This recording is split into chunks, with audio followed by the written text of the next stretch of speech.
Welcome back to chef Deena's kitchen. இன்னைக்கு நம்ம கிச்சனில் பார்க்க போகுது பால் சர்பத்.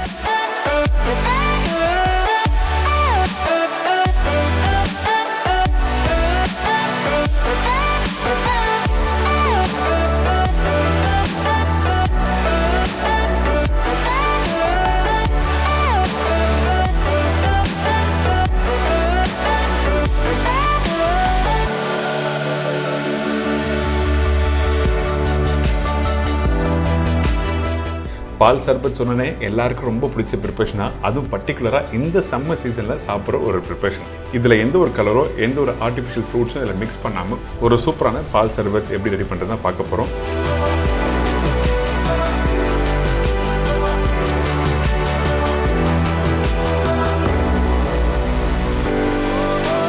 ஃபஸ்ட்டு இந்த டிஷ்ஷுக்கு தேவையான பொருட்கள்: ஃபுல் ஃபேட் மில்க் 1 லிட்டர், பாதாம் பிஸ்னி 1 டேபிள் ஸ்பூன், பேசில் சீட்ஸ் 1 டேபிள் ஸ்பூன், அதாவது சப்ஜா சீட்ஸ், சேஃப்ரான் தேவையான அளவுக்கு, நன்னாரி சர்பத் 150 ml, பாதாம் ஃபார் கார்னிஷ். இதாங்க இந்த ப்ரிப்பரேஷன் தேவையான பொருட்கள். ஃபஸ்ட்டு நம்ம என்ன பண்ண போகிறோம்னா, நம்மக்கிட்ட இருக்க இந்த பாதாம் பிஸ்னியை தண்ணியில் ஊற வைக்க போகிறோம். ஊற வைக்கிற டைமிங் எனக்குன்னா ஒரு 4லேருந்து 6 மணி நேரம் ஊற வச்சுன்னா இந்த மாதிரி கரெக்டாக பாதாம் பிஸ்னி ரெடியாக இருக்கும். அப்படி இல்லைனா ஓவர் நைட்டும் நீங்கள் ஊற வைக்கலாம்.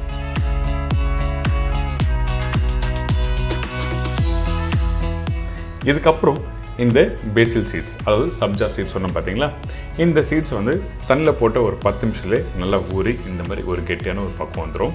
இது நல்லா குளிர்ச்சி தான். நம்ம ஏற்கனவே ஊற வச்ச பாதாம் பிஸ்னியும் இந்த சப்ஜா சீட்ஸும் ரெண்டுமே வந்து உடம்புக்கு குளிர்ச்சி. நீங்கள் அப்படியே தண்ணியில் மிக்ஸ் பண்ணி சாப்பிட்லாம், அப்படியே லெமன் ஜூஸ் கூட மிக்ஸ் பண்ணி சாப்பிட்டா ரொம்ப நல்லாயிருக்கும். இதுக்கப்புறம் நம்ம என்ன பண்ண போகிறோம்னா, 1 லிட்டர் பால் ஃபுல் ஃபேட் மில்க் மட்டும்தான் யூஸ் பண்ணுறேன். இந்த பாலை நல்லா சூடு பண்ணுறோம். சூடு பண்ணும்போது நல்லா கொதிச்சு வருது பார்த்தீங்களா, இந்த மாதிரி பாயிலிங் டெக்ஸ்சர் வந்த பிறகு நம்ம என்ன பண்ணோம்னா, அந்த சைடில் ஒட்டுற அந்த ஆடெல்லாம் எடுத்து நல்லா விடணும்.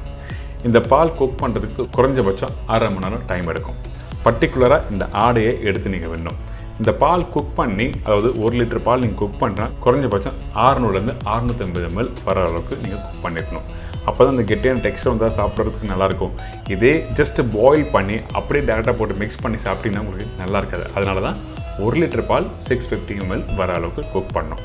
அந்த டைமில் கொஞ்சோண்டு சேஃப்ரான் போட்டிருக்கோம். இந்த சேஃப்ரான் எதுக்காக யூஸ் பண்ணுறேன்னு கேட்டினா, ஒன்று ஃப்ளேவர், அதுக்கப்புறம் அந்த கலர்.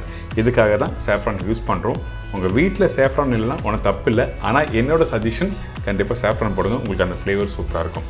இப்போ பார்த்தீங்களா, அந்த ஆடை நல்ல ஒரு கெட்டியான ஒரு டெக்ஸ்சர் வந்திருக்கா, இந்த மாதிரி கரெக்டாக வந்திருக்கணும்.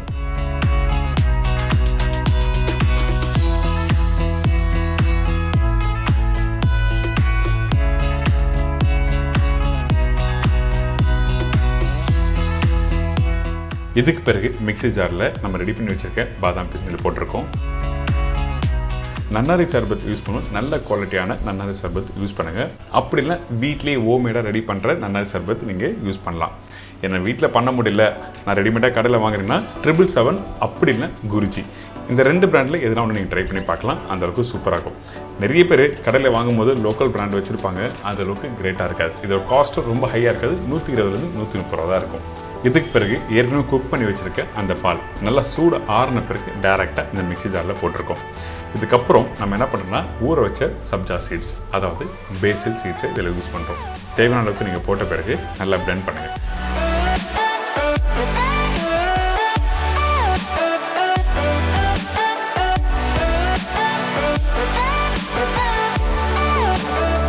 ரொம்ப நேரம் பிளெண்ட் பண்ணோன்னா அதிகபட்சம் 1 நிமிஷம் பிளெண்ட் பண்ணி எடுத்தீங்கன்னா இந்த பால் சர்பத் ரெடி. ஃபைனலாக இந்த பால் சர்பத் எப்படி சேவ் பண்ணுறது சொல்கிறேன். ஒரு கிளாஸ் எடுத்துக்கோங்க. ஃபஸ்ட்டு பாதாம் பிஸ்னி போடுறோம், அதுக்கப்புறம் சப்ஜா சீட்ஸ்,